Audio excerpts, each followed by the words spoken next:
মুনতাহা, তুমি রেডি তো? Yes. Are you ready Muntaha? Yes, বলো তুমি কি বলতে চাও? 1, 2, 3. How do want?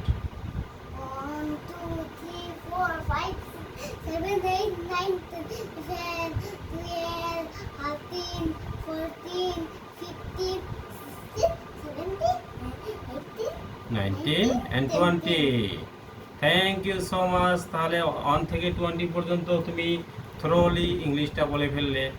So good, you are so nice, you are so good for this season. Yeah yeah yeah. হ্যাঁ, এবার সবার উদ্দেশ্যে তুমি একটা কিছু বলো। আমি বলতে চাই যে মাসেরা ভালো থাকুক, পরিবারও ভালো থাকুক। ওকে, সবার সবাইকে টাটা দিয়ে দাও।